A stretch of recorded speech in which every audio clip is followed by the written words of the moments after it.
Ye.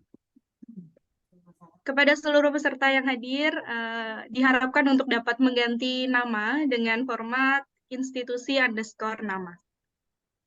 Baik. Bismillahirrahmanirrahim. Mari kita mulai acara diskusi ilmiah online seri 11 ini. Yang kami hormati Ketua Departemen Biologi, Bapak Profesor Dr. Andes Sabto Purnama Putro, MSI PhD.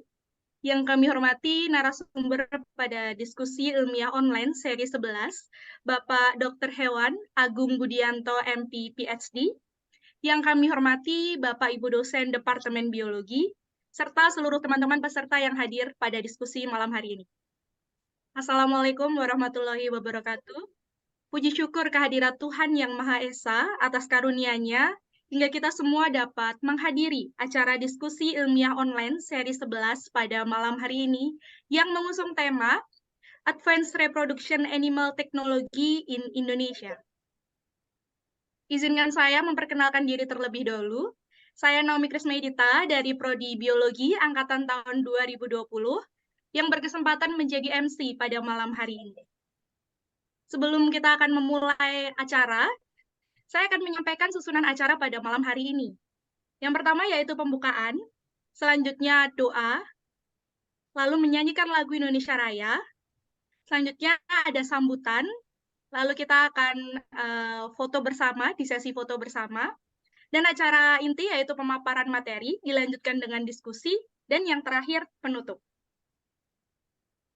Baik, memasuki acara pertama yaitu pembuka, marilah kita buka acara ini dengan berdoa terlebih dahulu, agar diberikan kelancaran pada diskusi kali ini dari awal hingga paripurna. Berdoa sesuai kepercayaan masing-masing, berdoa dipersilahkan.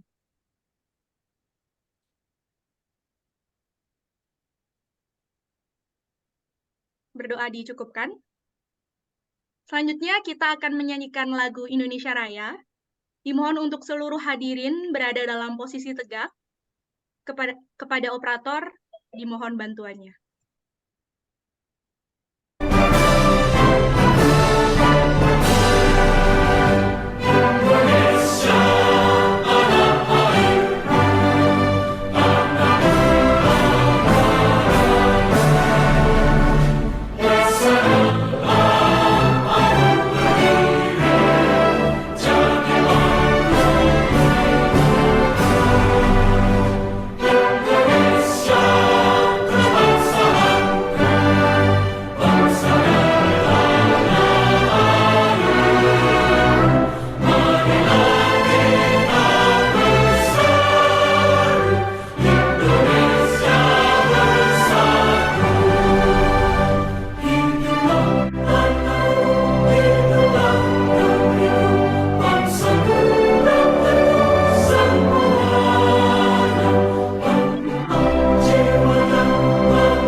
Terima kasih, operator. Beranjak ke acara selanjutnya, yaitu sambutan. Sambutan akan disampaikan oleh Profesor Dr. Andes Sabto Purnama Putro, MSI PhD, selaku Ketua Departemen Biologi Universitas Diponegoro. Pada Prof. Sabto, kami persilahkan untuk memberikan kata sambutannya dan sekaligus membuka acara diskusi pada malam hari ini. Ya, terima kasih Mbak Naomi. Assalamualaikum warahmatullahi wabarakatuh. Alhamdulillah, wabil alamin ya. Wassalatu wassalamu ala israfil anbiya'i wal mursalin wa ala alihi washabihi ajma'in. Saya kalau buka ini harus pakai ada ininya, ada patternnya dulu. Karena ini yang mau kasih ular-ular ini Pak Ustadz Bestari Jogja. Ya, ini matur nuwun ya Pak Ustadz. Sami-sami. Dr. Agung ini udah banyak malang melintang saya kira ya di dunia dunia beliau sebagai dokter hewan ya Pak Agung ya Budianto. Dan ini saya nyapa dulu yang membuat semua ini bisa terlaksana dengan baik ya. Ada Bu Sri Darmanti, Sekretaris Prodi Biologi, selamat malam. Ada teman-teman yang lain, ada Ibu Moderator, Dr. Agung Sitasiwi, yang ceritanya katanya mantan muridnya Pak Agung ya. Enggak lah. Nggih, leres nggih. Boten. Ada teman-teman dari biologi ya, para dosen di sini. Mungkin tadi ada Pak Fuad yang sudah menyapa gitu. Ada Bu Sri Haryanti, Bu Nur Hayati, Pak Teguh, gitu. Bu Nintya dan beberapa yang lain. Mungkin ada Prof. Erma di sini. Dan saya tidak bisa memonitor. Selanjutnya adalah mahasiswa ya. Bu Agung, ini mahasiswa dari mata kuliah apa nih Bu Agung? Fisiologi hewan dan biologi reproduksi yang utama itu, Prof. Fisiologi reproduksi, fisiologi hewan. Nah, sudah maduk banget itu Pak Agung. Jadi ini siap-siap nanti dikasih ular-ular. Terus terang, saya juga perlu ini dikasih ular kayak gini. Karena ya namanya new technology di animal reproduction ya. Itu sesuatu hal yang mungkin terus berkembang dan saya yakin nanti ada hal-hal yang saya juga nggak mudeng ini model animal reproduction itu mungkin nanti akan sampai pada cerita tentang breeding teknologi, ya kan? Ya, betul ya. Frozen storage untuk embrio, ya kan? Mungkin ada in vitro fertilisasi, bagaimana kultur embrio. Ada juga istilah-istilah lain yang mungkin perlu saya tidak mudeng yang parthenogenesis, apakah itu masih masuk dalam teknologi terbaru gitu ya. Termasuk juga ada beberapa yang mungkin inseminasi buatan ya. Dan mungkin ada transfer embrio, bedanya apa itu saya juga nggak begitu mudeng. Lalu yang tidak kalah menarik, istilah-istilah untuk dunia animal sepertinya agak sedikit berbeda dengan dunia kedokteran manusia ya Pak Agung ya.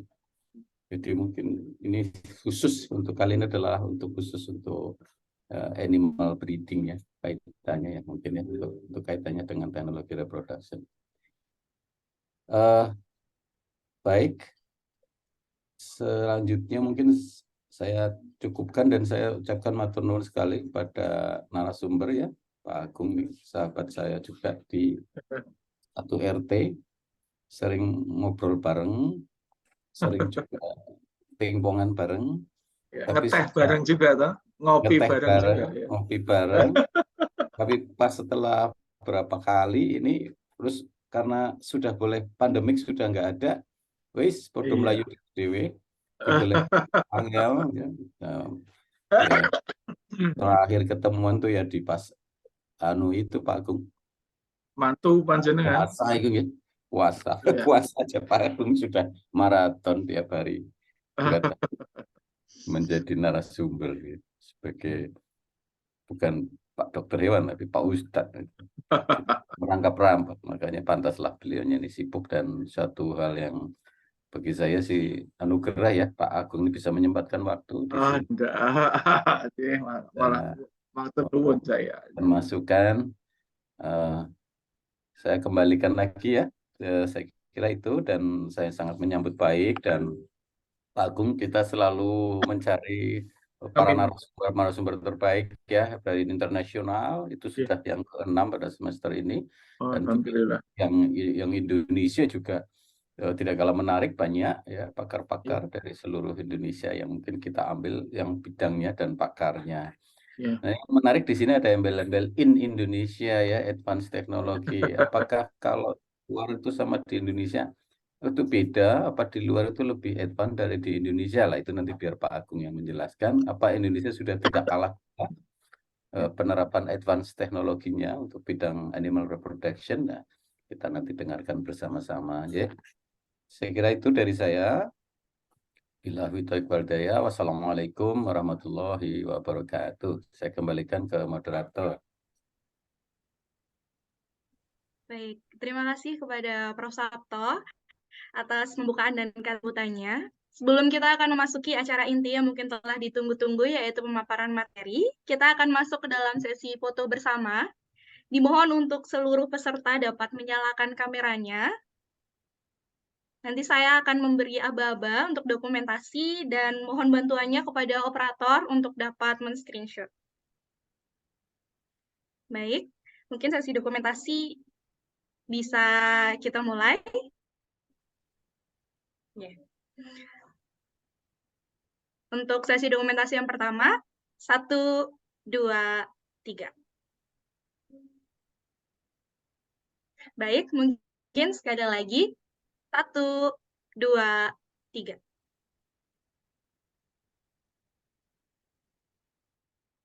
Baik, terima kasih untuk seluruh peserta yang telah meluangkan waktu, menyalakan kamera untuk ikut dalam sesi dokumentasi. Selanjutnya kita akan memasuki acara inti, yaitu penyampaian materi.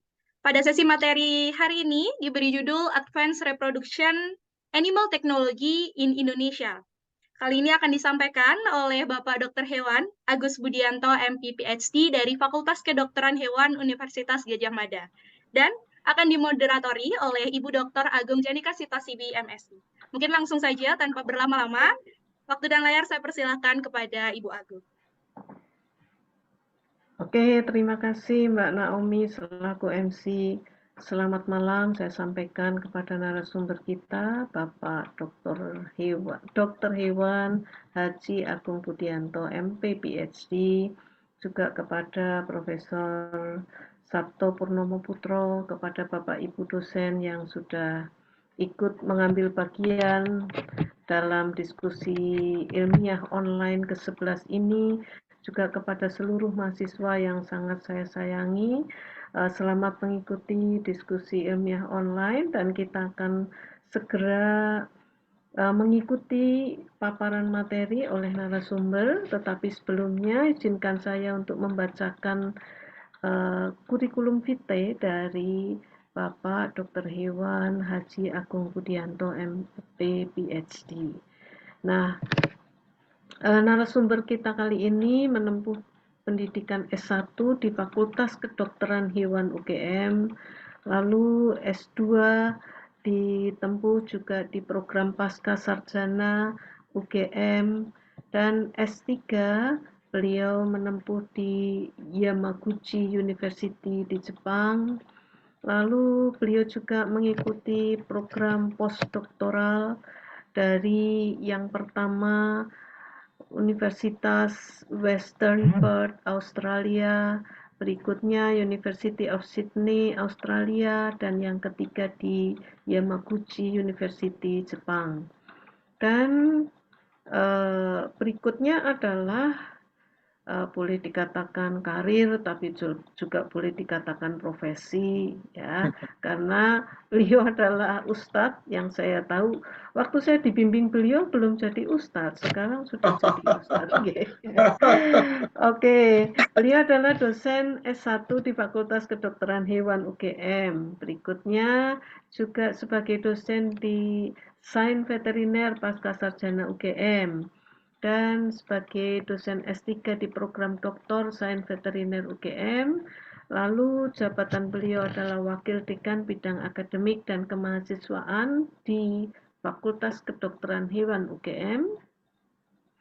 Kemudian beliau menjabat sebagai Asesor Badan Akreditasi Nasional Perguruan Tinggi Republik Indonesia, lalu Asesor Lamtekes Nasional, kemudian Komisi Ahli Dirjen PKH Kementerian Pertanian RI, Auditor Kantor Jaminan Mutu UGM, dan Sekretaris Takmir Masjid Kampus UGM, dan yang ke-10 beliau adalah Ketua Takmir Annal Anal LFKH UGM. Ini hanya 10 yang ditulis, tapi sebenarnya lebih dari 50 kurikulum vitae beliau, dan tidak termasuk penelitian yang saya tahu penelitiannya sangat banyak. Dan mari kita simak paparan materi dari Bapak Dr. Hewan Haji Agung Budianto. Selama pemaparan materi ini, peserta diperkenankan untuk bertanya melalui kolom chat dan nanti akan dijawab setelah pemaparan materi selesai. Monggo Pak Agung, waktu serta layar dipersilahkan. Matur nuwun Ibu Dr. Agung Janika Sitasiwi selaku moderator. Assalamualaikum warahmatullahi wabarakatuh. Waalaikumsalam. Yang terhormat Prof. Sabto, departemen yang kalau di Parades ini teman pingpong ya, karena beliau jago. Kemudian para pimpinan di Departemen Biologi ya, Undip ini yang juga tidak bisa sebut satu persatu. Kemudian para dosen ya, kemudian tentunya Ibu Agung Janika selaku moderator yang juga sangat saya hormati. Kemudian hadirin sekalian para mahasiswa yang sangat saya cintai. Alhamdulillah saya mengucapkan terima kasih yang sebesar-besarnya kepada Departemen Biologi yang kemarin lewat Ibu Dr. Agung Janika Sitasiwi yang mengundang saya untuk acara ini. Waktu beliau WA saya langsung siap, gitu kan. Tapi ternyata geser waktunya, tapi insya Allah masih bisa, karena waktu itu barengan dengan acara lain. Untuk tadi perkenalan terima kasih, tapi semua yang dikenalkan beliau-beliau terlalu berlebihan ya, sehingga saya malah bingung ini ya, karena faktanya tidak seperti itu. Kalau teman iya, pengalaman enggak. Baik, untuk mempersingkat waktu, izinkan saya share screen ya. Bu Agung, saya share screen ya. Monggo. Ini kok sampun. Sampun. Sampun ya. Ini kira-kira yang ingin saya PowerPoint-nya ya. Sampun ya, ini kok. Sudah jelas. Terima kasih. Jadi tadi sudah sampaikan perkembangan teknologi reproduksi. Nah, untuk itu supaya ingat Jogja, ya, Pak Prof. Sabto, saya setelkan lagu Jogja. Hari yang punya kenangan Jogja ini Mas Fuad. Saya juga loh. Oh, dia setengah tahun. Oh, malah sholat. Pas setengah tahun ya. Lagu muda Bapak ini. Nah, ini yang Jogja itu masih ya. Semarang kan, karena saya juga.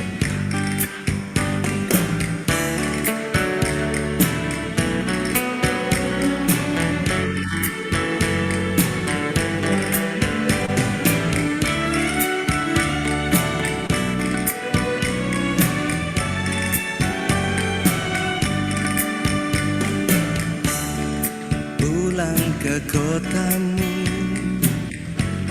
ada setangkup haru dalam rindu.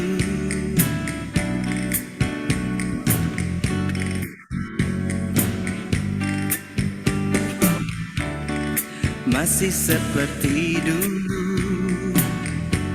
tiap sudut menyapaku bersahabat, penuh selaksa makna.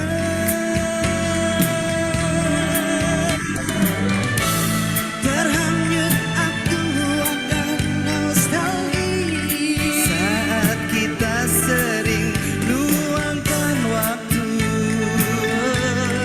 nikmati bersama suasana Jogja.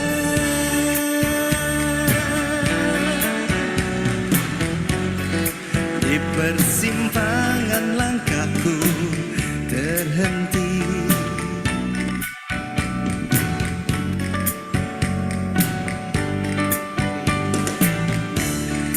ramai kaki lima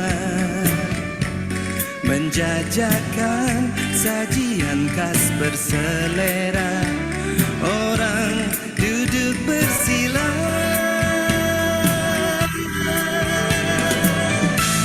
Musisi jalanan mulai beraksi, seiring laraku kehilanganmu,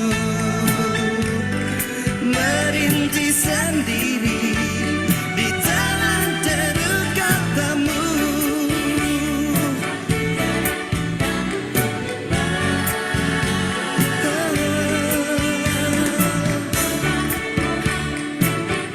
Ya, nanti tidak kemalaman, ya. Sudah cukup mengingat Bu Agung, sudah mengingat waktu di Jogja. Ya. Baik, bentar.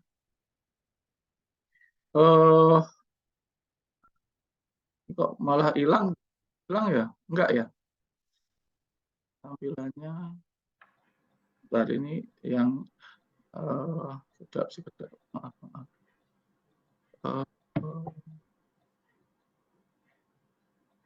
Hilang nggak nganu saya? Hilang nggak, Bu? Hilang ya? Nggih, belum muncul. Iya, maaf, malah. Wah, ini ketinggalan di Malioboro. Ya, sampun gitu. Nggih, Baik. sampun. Ketika kita bicara tentang ini, saya hanya mengatakan saya pernah kurus. Udah itu saja. Ya. Kemudian ini tadi sudah. Nah, kenapa kita mengambil topik ini? Gitu. Jadi sistem breeding di Indonesia itu kan masih belum optimal. Ya. Seperti tadi disampaikan oleh Bapak Prof. Sabto bahwa kita bicara genetik, kita bicara teknologi reproduksi, tentunya saya akan bicara dari sisi sistem breeding di Indonesia. Kemudian di Indonesia itu kualitas genetik sapi masih belum bagus. Sehingga salah satu alternatifnya kan impor ya. Padahal sebenarnya dengan aplikasi teknologi itu harapannya menjadi lebih baik. Kemudian hal lain yang mungkin urusan kami, tapi kawan-kawan biologi kan juga sebenarnya harus tahu betul bahwa ada gangguan reproduksi yang masih tinggi. Nah, kejadiannya kemudian diberlakukan berbagai teknik reproduksi modern untuk mempercepat. Fakta yang menunjukkan Indonesia masih banyak tantangan dan perlu akselerasi itu ini kan. Ini banyak di media massa dan fakta bahwa impor daging itu gagal tekan harga. Kemudian baru akan impor daging sejak tahun 2020. Kemudian Indonesia bakal impor puluhan ribu ton daging. Sampai hari ini kita itu masih impor daging. Harusnya untuk negeri seluas Indonesia, itu kan seharusnya ya kita sudah bisa swasembada. Saya melihat perbandingannya ya, kayak yang ada di mana itu di apa? Saya lihat yang ada di Jepang itu kan lebih lebih sedikit ya sebenarnya luasan wilayahnya ya. Tapi faktanya mereka malah lebih maju, sudah lebih swasembada. Nah, ini kan menunjukkan bahwa memang kita perlu ada suatu terobosan-terobosan untuk hal yang seperti itu. Baik, sebentar ya, saya ini tangting itu mungkin saya tutup dulu aja yang saya ini. Bentar, mohon maaf.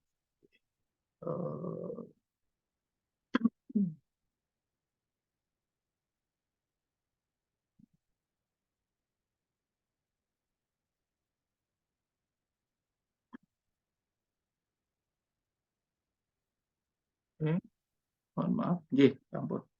Jadi ketika kita bicara tentang tentang reproduksi, maaf ini saya kok tangting itu apa Ibu? Saya sebentar. Maaf Pak, peserta masuk ke ruangan Pak. Oh gitu ya, mohon maaf tak pikir punya saya agak saya lanjutkan masalah tadi sudah ini sudah kelihatan PPT saya masih Ibu? Ampun, masih. Oh, aplikasi yang ada itu tujuannya adalah membantu dan mempermudah proses diagnosa, treatment dan recovery gangguan reproduksi, kemudian penerapan sistem breeding dan aplikasi teknologi maju untuk keturunan yang lebih baik, Yang ketiga, efisiensi manajemen kesehatan dan reproduksi serta produksi. Jadi tujuan utama aplikasi teknologi yang ingin saya lihat kan banyak sekali ya. Untuk diagnosa itu juga perlu teknologi. Kemudian treatment gitu kan, bagaimana mengatasi atau tangani. Kemudian bagaimana recovery. Itu ada 3 hal yang dari sisi kedokteran hewan itu, satu diagnosanya, kedua itu penanganannya, yang ketiga adalah recovery-nya. Kemudian yang kedua, ini yang akan kita bicarakan hari ini adalah bagaimana menerapkan sistem breeding itu dan aplikasi teknologi untuk menghasilkan keturunan yang baik. Kemudian yang ketiga, efisiensi manajemen kesehatan dan produksi, reproduksi serta produksi. Nah, aplikasi ini itu sebenarnya dapat digunakan di Indonesia. Jadi kalau pertanyaannya Bapak Ketua Departemen tadi, di Indonesia bagaimana? Ya memang menurut saya di Indonesia. Ya, apakah Indonesia ketinggalan dengan negara maju? Ya, kalau kita dengan negara yang number one-nya, papan atasnya peternakan itu kan mestinya Kanada ya, Australia, Amerika, lalu kalau Asia ya Jepang. Itu luar biasa ya. Korea itu sudah maju juga. Kemudian tentunya Cina yang mulai luar biasa ya. Nah, untuk itu apa saja yang ada? Nah, karena gini, kita bicara genetik ya. Kawan-kawan biologi mungkin lebih ini ya, lebih cocok dengan mengatakan yang genetically itu bagaimana gitu. Jadi genetik bagus, apapun produksi mesti bagus. Walaupun produksi itu adalah gabungan antara genetik dengan manajemen. Kalau genetiknya kurang bagus, ini yang perlu dianukan oleh kawan-kawan. Kalau genetiknya bagus, ya manajemen tidak bagus, hasilnya berarti mesti tidak maksimal. Tapi manajemen sebaik apapun, kalau genetiknya kurang bagus, ya tetap saja tidak akan pernah optimal hasilnya. Karena kita tahu prinsip dasarnya adalah fenotip atau penampilan itu kan berbasis kepada genetiknya. Nah, sehingga dalam konsep ini adalah kebanyakan aplikasi teknologi itu adalah untuk meningkatkan kualitas genetik. Ya. Nah, apa yang ingin saya sampaikan? Yang pertama adalah produksi embrio in vivo dan in vitro. Jadi in vivo itu ada di dalam tubuh hewan. Nah, kalau in vitro ada di laboratorium. Ini akhirnya akan menarik kalau kita lihat aplikasi. Kemudian estrus synchronization, sinkronisasi estrus, sinkronisasi birahi. Kita tahu bahwa sapi itu, misalnya sapi ya, itu yang banyak disinkron itu sapi, itu birahi 21 hari sekali. Dengan waktu birahi yang berbeda-beda. Nah, teknologi yang baru itu memungkinkan adanya disinkronisasi atau diseragamkan, kawan-kawan. Diseragamkan itu artinya bahwa ketika dia itu beda-beda kan nanti kepentingannya beda-beda. Nah, kalau itu diseragamkan kepentingannya sama. Nah, apa manfaatnya? Satu kan efisiensi manajemen. Jadi pemberian pakan, pemberian manajemen pemeliharaan itu kan satu umur dengan umur berikutnya kan berbeda. Nah, kalau umurnya macam-macam kan repot. Yang kedua itu membantu demand, membantu permintaan dari pasar. Misalnya pada kambing domba, itu kan untuk sate itu kan harus kan rutin. Ya, makanya kapan lahir itu harus diperkirakan sehingga nanti pemasok-pemasok itu bisa mengatur. Jadi kelahiran tiap hari aja bisa. Tidak numpuk di satu hari. Embrio transfer bagian dari produksi embrio, lalu klon. Nah, klon itu di Indonesia mulai diperkenalkan. Cuman memang masih belum optimal. Lalu yang banyak yang paling bawah ini sexing sperm. Kalau embrio belum, tapi kalau sperm sexing sudah diproduksi oleh BIP. Ungarannya saja katanya sudah atau malah dalam proses saya kurang paham, tapi ada rencana waktu itu saya pernah ada di sana waktu itu untuk ini.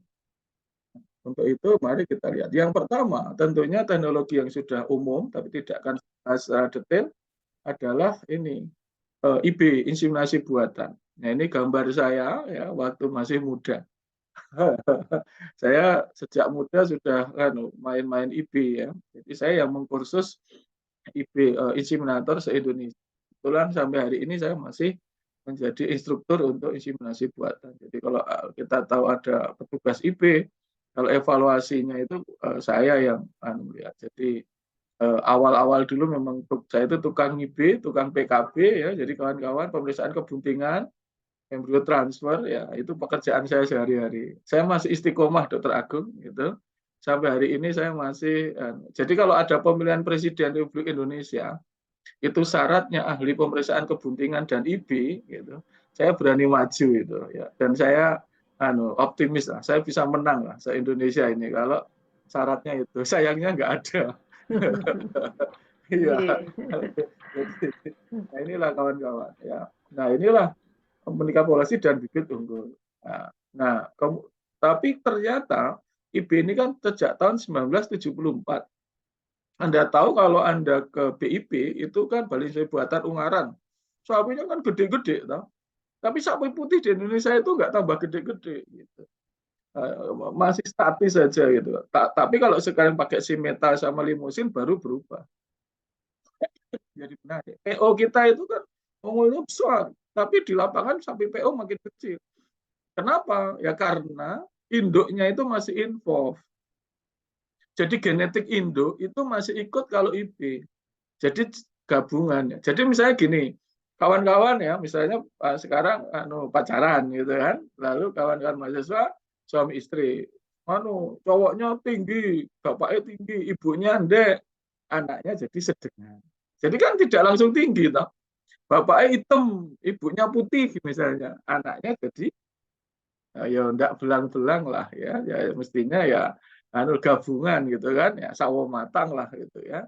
Seburuk-buruknya kan sawo bosok gitu ya. Tapi kan tidak langsung ke kayak yang putih kan gitu.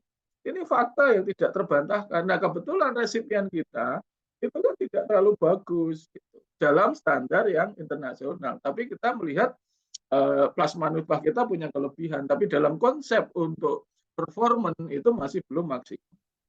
Nah, kemudian alat yang dipakai yang terbaru sekarang ini teknologi terbaru ya USG ya untuk hewan. Walaupun sebenarnya USG untuk hewan dan manusia itu sama, ya. Nah seperti ini itu sama. Kalau yang kiri untuk anjing kucing itu sama. Yang beda itu kan probe-nya. Kalau yang probe untuk yang anjing kucing itu konveks ya, lateral gitu. Kalau yang untuk probe untuk sapi kan harus masuk ke rektal. Karena probe-nya untuk yang anjing kucing itu nggak nembus kalau sapi, kulitnya terlalu tebal. Sehingga kalau kita mau USG itu harus ngerogoh seperti ini ya, rektal ini. Anda lihat itu hasilnya kan yang kiri bawah itu kan, kawan-kawan, itu kan kebuntingan ya, hasil dari ultrasonografi. Kalau yang pakai manusia itu sama dengan yang anjing kucing. Dan sekarang pet klinik hampir semua sudah punya USG untuk mengetahui. Karena memang USG tidak terlalu mahal loh.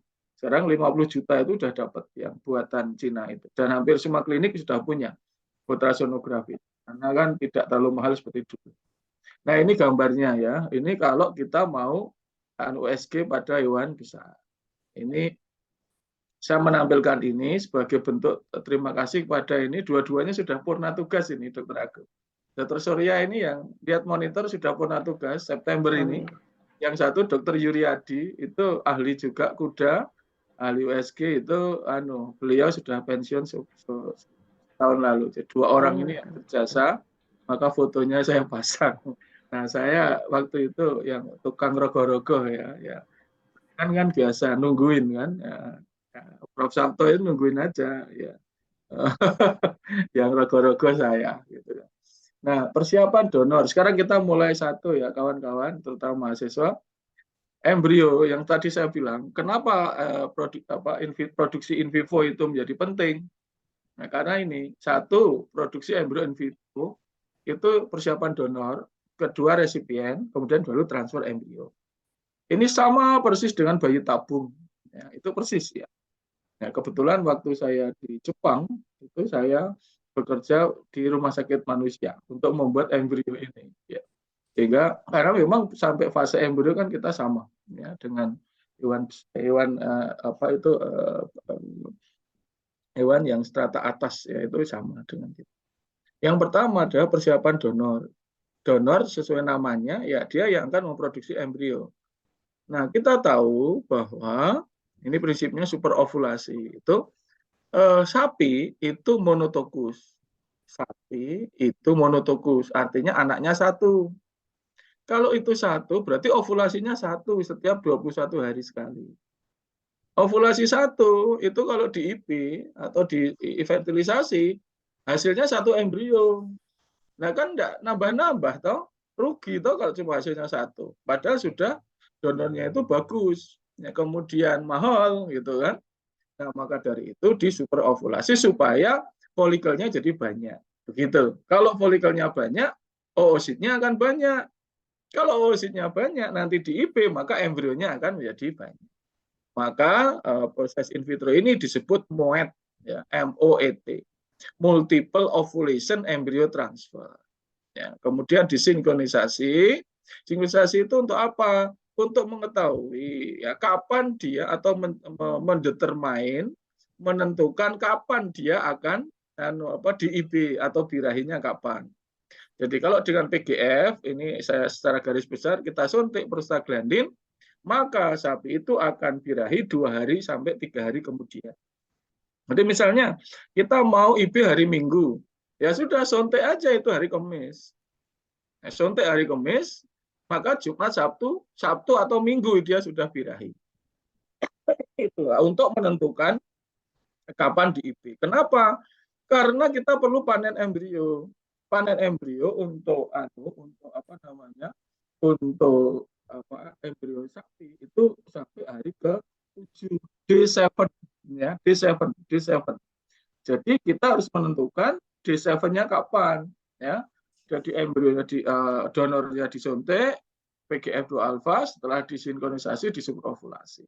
Nah, untuk resipien atau penerima itu harus ada, yaitu embrionya mau dikirim berapa? 1 segar, 1 beku. Kalau yang segar berarti waktu resipien hari ke-7 harus dibuat persis waktu flushing atau waktu panen. Tapi karena kita seluruh Indonesia, maka harus dibekukan. Kenapa dibekukan? Supaya bisa ditransfer kapan saja. Atau yang jaraknya jauh. Produksi embrio kita kan ada di Cipelang, ya, di Bogor, Jawa Barat. Padahal yang butuh kan Papua, yang butuh itu Aceh, kan tidak mungkin. Di hari yang sama kita embrio segar kita bekukan. Itu teknologi cryopreservasi. Ya, itu nanti lain waktu mungkin lebih menarik. Kemudian baru ditransfer. Nah inilah yang ingin saya sampaikan. Kenapa metode ini lebih cepat meningkatkan genetik? Sudah saya terangkan. Karena genetik resipien itu tidak berpengaruh, kawan-kawan. Tidak berpengaruh kepada embrio yang akan ditransfer. Karena embrio itu murni miliknya donor. Hasil dari oosit donor, hasil dari spermatozoa yang ditransferkan. Sehingga hanya istilahnya resipien itu sapi itu buruh bunting, gitu ya. Buruh bunting. Dia buruh bunting aja. Nah, sehingga tujuan dari produksinya adalah meningkatkan kualitas genetik embrio, mempercepat peningkatan kualitas genetik embrio, membuka berbagai proses manipulasi embrio, sexing, pembukaan embrio, splitting, dan membuat kemira. Yang nomor 3 tidak saya terangkan ya, karena ini nanti akan menjadi lebih komplit. Mungkin lain waktu mohon izin kalau berkenan nanti saya akan memanipulasi embrio, sexing embrio ya. Jadi embrionya jantan betina itu bisa kita lakukan. Nah, kenapa meningkatkan kualitas genetik embrionya itu? Nomor 1 dan 2 sangat dibutuhkan oleh Indonesia. Yaitu untuk perbaikan genetik secara cepat. Ini yang penting. Perbaikan genetik secara cepat. Nah, misalnya gini, kenapa cepat? Gitu. Oh ya, mohon maaf teman-teman, mungkin para audien bisa memulai untuk chatting ya. Kalau mau diskusi sehingga nanti nggak lupa, silahkan langsung di chatting, nggak apa-apa, nanti kita jawab di belakang. Yang pertama tadi itu bahwa kalau itu IB atau perkawinan atau generatif, unsur induk itu masih ada. Nah, kita menghindarkan unsur induk itu karena embrio itu sudah hari ke-7 gitu kan ya. Nah, hari ke-7 ya dari yang excellent ya. Jadi semuanya excellent ya. Medisnya excellent. Kemudian spermatozoanya excellent. Nah, setelah informasi sperma untuk embrio transfer kalau dari dalam negeri kan cuma 25 sampai 50.000 harganya. Yang ini itu bisa sampai 600.000 sampai 1 juta per straw impor dari luar negeri untuk memperoleh spermatozoa excellent. Oositnya dari mana? Oositnya dari donor. Ya, donornya excellent juga. Jadi donor itu dipilih yang punya excellent reproduksi, punya excellent dari produksinya. Jadi medisnya baik, produksinya baik. Kalau susu sapi perah, ya mestinya ya sapi perahnya produksi susunya cukup tinggi. Kalau potong ya yang cepat untuk berkembang. Nah ini yang harus dipikirkan. Nah kemudian setelah itu dia akan menjadi blastosis gitu ya, akan hari ke-7 itu jadi blastosis, siap untuk ditransfer. Jadi seperti ini gambarnya. Jadi setelah itu oosit, fertilisasi gitu kan, kemudian akan jadi embrio. Nah embrio akan diflasing. Nah inilah alatnya seperti ini, yaitu balun kateter. Ya, seperti ini gambarnya, ya. Seperti ini ya untuk flasing. Nah inilah gambarnya kawan-kawan. Jadi tadi itu kan di sini ya Anda lihat di organ ini. Pada hari ke-7 embryoblastosis itu hari ke-7 ya. Setelah IB ditunggu hari ke-7 superovulasi, sinkronisasi, IB hari ke-7. Nah, inilah hasilnya. Ini hari ke-5-6 itu morula. Hari ke-7 itu yang paling kanan yaitu blastosis. Ini blastosis. Ini blastosis yang sudah yang sudah hatch ya atau menetas, ini namanya inner cell mass. Jadi kalau pada manusia bayi tabung itu yang ditransfer yang morula. Ya, tapi kalau pada sapi atau pada hewan itu yang hari ke-7 yaitu blastosis. Kalau pada manusia hari ke-7 itu aging atau sudah terlalu tua ya, makanya morula. Jadi ini masih melayang-layang, prinsipnya demikian. Ketika jadi embrio, itu kan akan implan. Implan itu kan hari ke-7. Nah, sebelum implan, kita ambil, kita flasing. Ya. Metodenya kayak gini. Ini ada gambar balun ya di sini. Oosit masih melayang-layang di uterus. Nah, di sini di ujung kateter, maka disebut dengan Foley kateter atau balun kateter balon. Itu ada lubang, kemudian ini balonnya itu yang menutupi. Sehingga embrio itu masuk ke dalam kateter ini lalu turun gitu. Nah ini seperti ini turun lalu dikoleksi. Nah, jadilah embrio ini. Jadi embrio ini adalah embrio yang embrio yang dihasilkan oleh donor saja. Jadi resipien nanti itu hanya buruh bunting gitu kawan-kawan. Hanya buruh bunting aja. Jadi dia karena hanya buruh bunting, maka otomatis anak yang dihasilkan langsung dengan kualitas yang terbaik. Tapi kalau menggunakan IB itu kan butuh waktu. Sekarang 25% unsur dari pejantan yang bagus. Kawinkan lagi jadi 40%, kawinkan lagi 60%, nanti inbreeding balik lagi. Tapi dengan metode ini 100% anak yang dilahirkan atau F1-nya adalah kualitas tinggi. Anda bayangkan hanya dalam satu keturunan, berarti kan 1 tahun. Tapi kalau itu dengan IB memang butuh 3-4 tahun. Itu aja hasilnya masih kadang-kadang tidak seperti yang kita harapkan. Tapi dengan embrio transfer ini, pada keturunan yang pertama, F1-nya langsung kualitas genetiknya yang tinggi. Nah ini yang in vivo ya. Embrio genetik baru dari donor, oosit dan sperm tanpa melibatkan resipien. Nah, apa limitasi dari embrio transfer di Indonesia adalah expensive, mahal, kawan-kawan, mahal sekali. Ya, donornya aja mahal, tapi kan dalam bahasa Jogja atau bahasa Semarangnya cucuk gitu loh. Jadi genetik itu kan tidak bisa dinilai dengan uang. Jadi kalau bisa kita beli seharga 600 juta, donornya misalnya 600 juta. Kan mahal sekali, tapi nanti anaknya ya bisa 10 aja, itu sudah banyak banget harganya. Nanti yang anaknya itu memperbaiki lagi. Nah, ini yang masih di Indonesia belum optimal. Satu, belum menghargai genetik. Ya, belum menghargai kualitas genetik, belum menghargai belum menghargai hal lain kecuali yang nampak. Yang nampak apa? Daging. Kadang-kadang kualitas tinggi itu malah kena dihitung hanya daging kilogram. Ya, sehingga ada sapi keturunan embrio transfer hanya dijual 30 juta, 40 juta. Ini kan sayang. Padahal satu embrio expensive itu harganya dulu sampai 700.000. Satu embrio. Anda bayangkan, mahal kan teknologi. Tapi untuk genetik menjadi tidak mahal. Jadi untuk peningkatan kualitas genetik, embrio transfer. Kalau untuk populasi, jangan pakai embrio transfer. Kemudian labor intensif, ya, adalah petugasnya harus intensif. Dan ini pekerjaannya banyak, mulai dari menyiapkan donor, nyuntik, aplikasi hormon, resipiennya hari ke-7 kan butuh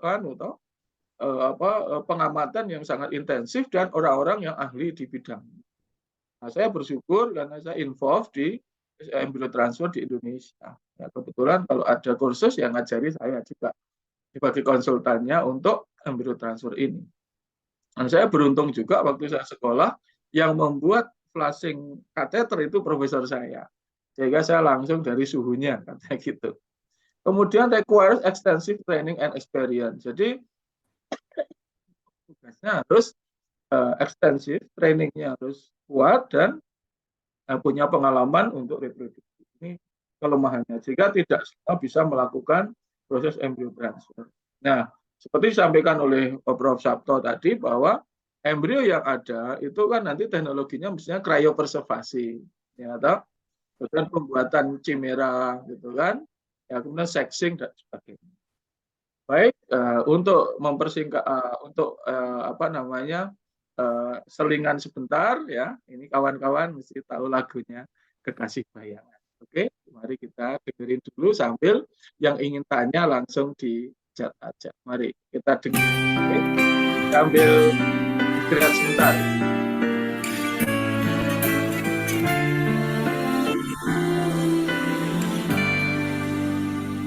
Padamu pemilik hati yang tak pernah ku miliki, yang hadir sebagai Maaf. bagian dari kisah hidupku. Engkau aku cinta dengan segenap rasa di hati. Selalu ku mencoba menjadi seperti yang engkau minta. Aku tahu engkau sebenarnya tahu, tapi kau memilih seolah engkau tak tahu. Kau sembunyikan rasa cintaku di balik topeng persahabatanmu yang palsu. Kau jadikan aku kekasih bayangan untuk menemani saat kau merasa sepi. Bertahun lamanya ku jalani kisah cinta sendiri.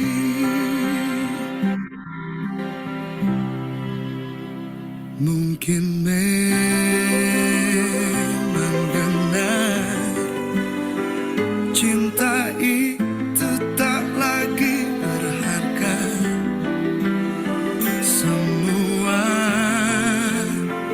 percuma bila engkau tak punya harta. Aku tahu engkau sebenarnya tahu, tapi memilih seolah engkau tak tahu. Kau sembunyikan rasa cintaku dari topeng persahabatanmu yang palsu. Kau jadikan aku kekasih bayangan untuk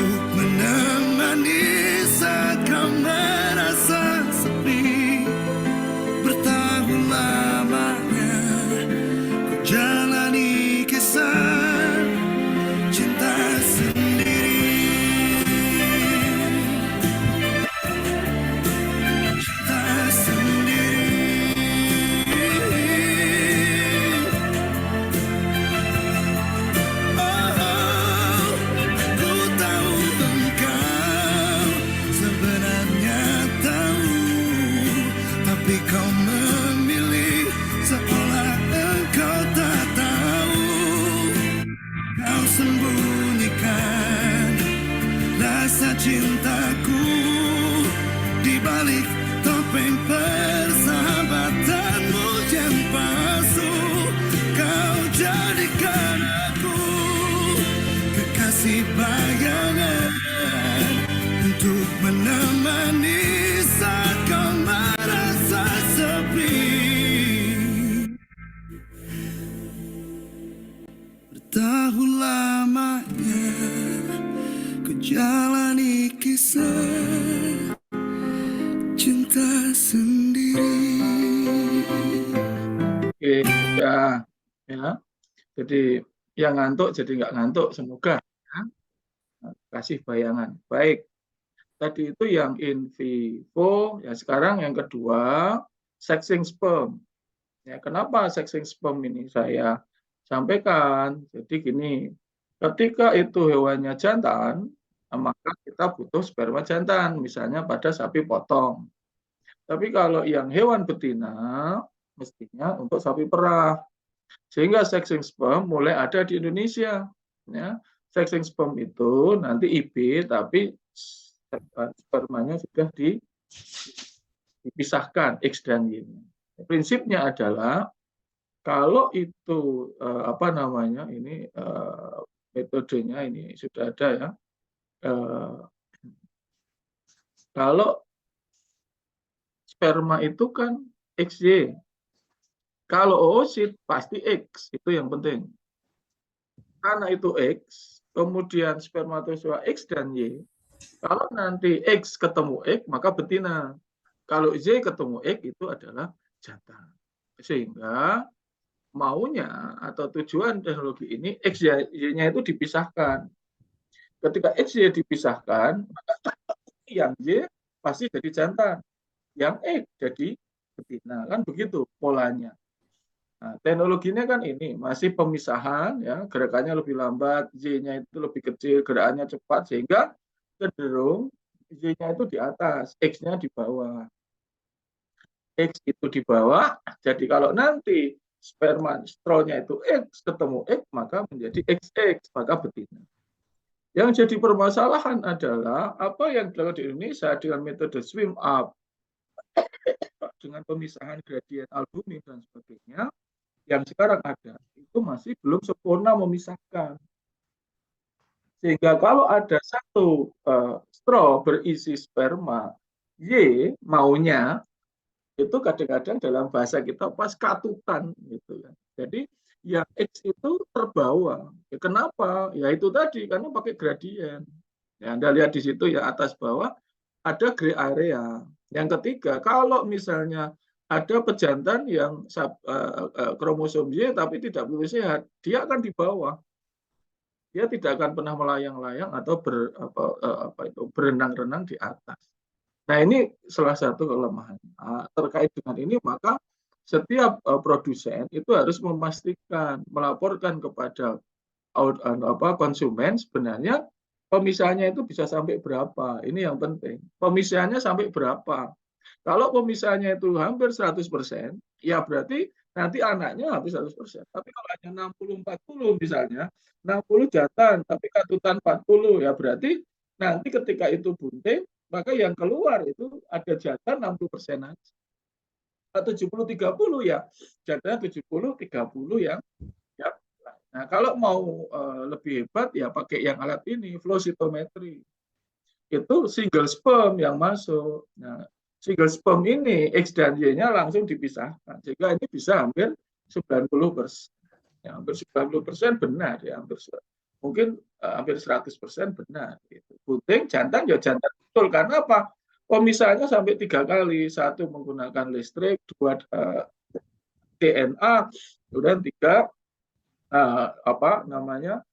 pemeriksaan itu per sikel. Jadi hanya satu-satu. Jadi tidak ombyoan seperti yang sekarang di Indonesia. Jadi kalau kita mau lebih baik ya kita harus, cuman memang kadang-kadang terlalu mahal ya di Indonesia itu. Dan ada beberapa kelemahan, salah satunya karena sudah dimanipulasi maka kualitas spermatozoanya tidak sebagus yang segar. Saya kira ini logika yang sederhana. Kalau sperma masih segar ya lebih baik, tapi kalau sudah dimanipulasi seperti ini ya tetap ada pengurangan. Tapi seberapa pengurangannya ya tergantung banyak. Kemudian yang ketiga ya embrio sexing. Kalau tadi hari ke-7 itu ada embrio yang sebelum ditransfer toh, nah kita sexing situ. Sehingga nanti ada embrio jantan, embrio betina. Ini juga berdasarkan pakai kit ya, kit DNA. Nah, kebetulan saya melakukan ini waktu saya sekolah, tes disertasi saya tentang embrio sexing. Ya, jadi kalau tadi sperma jadi XY, kalau yang embrio itu sudah jadi embrio. Baru dipisahkan mana yang embrio jantan, mana yang betina. Kalau dari penampilannya, yang jantan bisa di umur yang sama akan lebih besar. Tapi kalau yang betina lebih kecil. Ya. Tapi itu juga tidak jaminan. Ya. Cuman memang embrio yang jantan itu ukurannya lebih besar. Itu sudah diketahui. Ya. Nah, kemudian ini punya saya, ya saya waktu itu masih untuk tesis saya tentang ini. Kemudian seksi embrio ini nggak usah. Kemudian, nah yang selanjutnya sperm manipulation ya, ini sudah. Nah, kemudian ini transgenik sekarang. Ini transgenik sperm. Nah ini masih taraf penelitian saja. Ya, kalau yang tadi sperm sexing sudah aplikasi. Kalau yang transgenik ini transgenik itu adalah menitipkan gen ke dalam spermatozoa. Sehingga nanti oosit yang difertilisasi itu akan berubah sesuai dengan gen yang dititipkan. Anda bisa melihat ini gen transfer ini ya, misalnya pada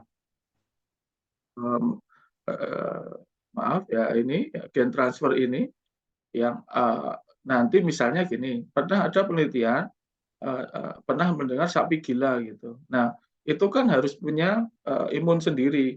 Nah, imun sendiri itu harus dimiliki oleh gennya itu harus dimiliki. Nah, maka gen sapi gila itu dititipkan pada sel bisa, dititipkan pada sperma juga bisa. Nanti kalau itu dimasukkan dalam oosit, maka oositnya itu akan nanti anaknya itu akan punya gen. Ini sudah ada, tapi di Indonesia kita belum. Tapi di luar negeri transgenik sperm ini masih jalan sangat maju ya. Kalau ini memang alat dan teknologinya memang begitu tinggi. Ini sama gen transfer, mikromanipulasi gamet ini seperti ini ya. Anda lihat ada yang namanya ICSI. Nah, ini ICSI ini dilakukan pada produksi embrio in vitro. Nah, ini alatnya. ICSI itu gini. Ketika sperma itu tidak mampu untuk mengfertilisasi, gitu. Tadi kan oosit, lalu di IP.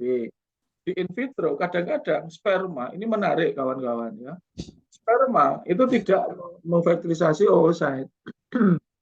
Harusnya sperma masuk oosit itu tidak diblocking atau tidak dianggap sebagai musuh. Tapi ada jenis tertentu, ya, zona pellucida itu, ketika itu sperma mau masuk, itu dianggap antigen, sehingga dibunuh. Maaf, kadang-kadang ada sperma ya di rumah sakit itu, sperma normal, oosit normal, tapi tidak pernah bisa fertilisasi. Karena apa? Ini sperma dianggap sebagai musuh oleh oosit. Harusnya kan ada reseptornya. Kan ada 13 ya sistem yang ada di situ untuk fertilisasi. Nah, nanti kawan-kawan mau sampai ke situ bisa melanjutkan penelitian ke arah itu ya. Agung Janika dulu masalahnya hampir mirip bagaimana memblok ini gitu kan. Nah, ini alatnya ya micromanipulation itu kita sudah punya ini ya. Artinya sebenarnya kita mampu untuk melakukan. Nah, ini gambarnya yang ingin saya sampaikan ya, sekedar informasi. Ini harusnya dia diterima, tapi ternyata ditolak. Nah, maka perlu mikromanipulasi. Itu kan gagal. Nah, inilah alatnya ya. Ini adalah alat untuk mikromanipulasi. Selanjutnya itu adalah apa yang disebut dengan ini sudah nggak usah ya resikonya. Nah, ini yang in vitro secara cepat ya. Bu Agung masih ada waktu berapa saya? Halo, G. Sampai jam 8:20. Oke, G. Seperempat jam lagi. Oh, G. Nanti boleh sambil sambil diskusi ya nanti. Jadi ini saya urutkan tadi in vivo, kemudian sexing sperm. Nah, sekarang ICSI yang sekarang produksi embrio in vitro. Ini yang menarik yaitu untuk bayi tabung, kan? Ini untuk bayi tabung. Ya, untuk bayi tabung itu gini, kawan-kawan mahasiswa, bahwa bedanya kalau in vivo itu di tubuh induk, kalau in vitro itu di luar tubuh induk. Tapi prinsipnya sama, medianya juga sama, maka disebut embrio in vitro. Nah, pada manusia itu hampir semua in vitro karena tumbuhnya ada di luar. Nah, di mana sumber oositnya? Kalau pada manusia itu namanya ovum pick up. Jadi oosit dari ibu itu kita ambil, ya, kita jemput, kita aspirasi, kemudian kita tumbuhkan, ya, kita maturasikan, ya, seperti ini. Kalau pada hewan kita bisa menyelamatkan potensi genetik dari rumah potong hewan. Ini adalah proses aspirasi koleksi oosit. Yang kanan ini adalah sel ovum atau oosit yang belum masak, yang atas, yang bawah sudah masak. Karena oosit itu hanya bisa difertilisasi kalau sudah masak. Jadi ini koleksi oositnya, ya, ini labnya kebetulan saya ambil dari Jepang.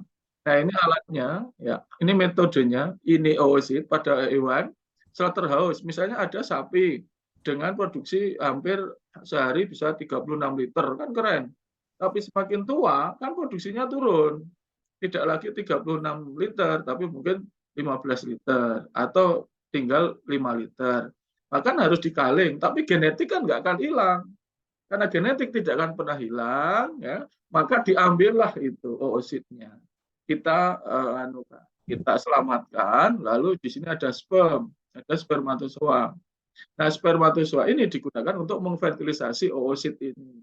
Nah, spermatozoa di Indonesia pada manusia itu harus suami istri yang sah. Kalau di negara maju tidak, ya, seperti di Jepang, di Amerika itu enggak. Ya. Tapi kalau di Indonesia harus suami istri, jadi sperma dari suami, oosit dari istrinya. Tapi pada sapi itu oosit untuk penyelamatan potensi genetik. Tadi kalau disembelih kan habis. Ya kita ambil oositnya, genetiknya kita selamatkan. Sama untuk endangered animal, harimau mati gitu kan. Nah, dia kan mati habis, kan sayang. Kita ambil oositnya. Kita bekukan, ya, kemudian nanti itu saat kita punya hewan jantan mau mati juga kita ambil di epididymis. Kita punya oosit beku, punya sperma beku.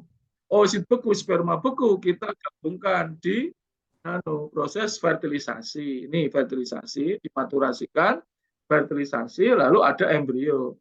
Embrio sama hari ke-7 misalnya. Berarti itu embrio kalau tadi in vivo hari ke-7 ini in vitro hari ke-7 juga. Ini gambarnya kawan-kawan. Ini adalah fertilisasi, gitu. Ini ada sperm, kita masukkan oositnya, atau ada oosit kita masukkan spermnya. Ini adalah polar body, ini yang sudah masak. Nah, ini sudah terfertilisasi di luar tubuh induk. Nah, ini yang keren. Nah, kemudian setelah itu inilah embrio D5 pada manusia D5 itu sudah bisa ditransfer. Kalau di Indonesia kemudian kalau in vitro ya D7 ini tadi, ini D7 ya kita transfer gitu kan, ini ditransfer. Ini yang in vitro. Nah, apa manfaat dari in vitro ini? Satu adalah sekali lagi penyelamatan potensi genetik. Penyelamatan potensi genetik. Sehingga harusnya habis, harusnya mati, genetik kita selamatkan. Gitu kan. Kemudian yang kedua, ketika dia itu harusnya harusnya dia itu sudah mati, masih bisa kita tumbuhkan lagi.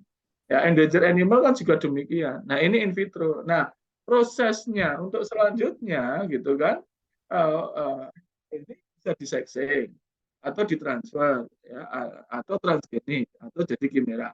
Nah, pada manusia ataupun hewan, hasil dari in vitro ini lalu kita transfer ke mereka. Ya, kita transfer ke ke resipiennya sama gitu kan.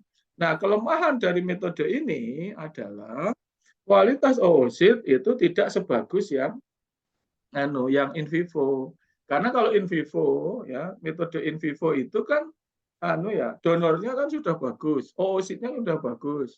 Tapi yang metode in vitro ini kadang-kadang kita tidak tahu kualitas oositnya. Kalau pada hewan kan begitu. Jangan-jangan induknya itu hanya bagus dari kualitas produksinya saja misalnya.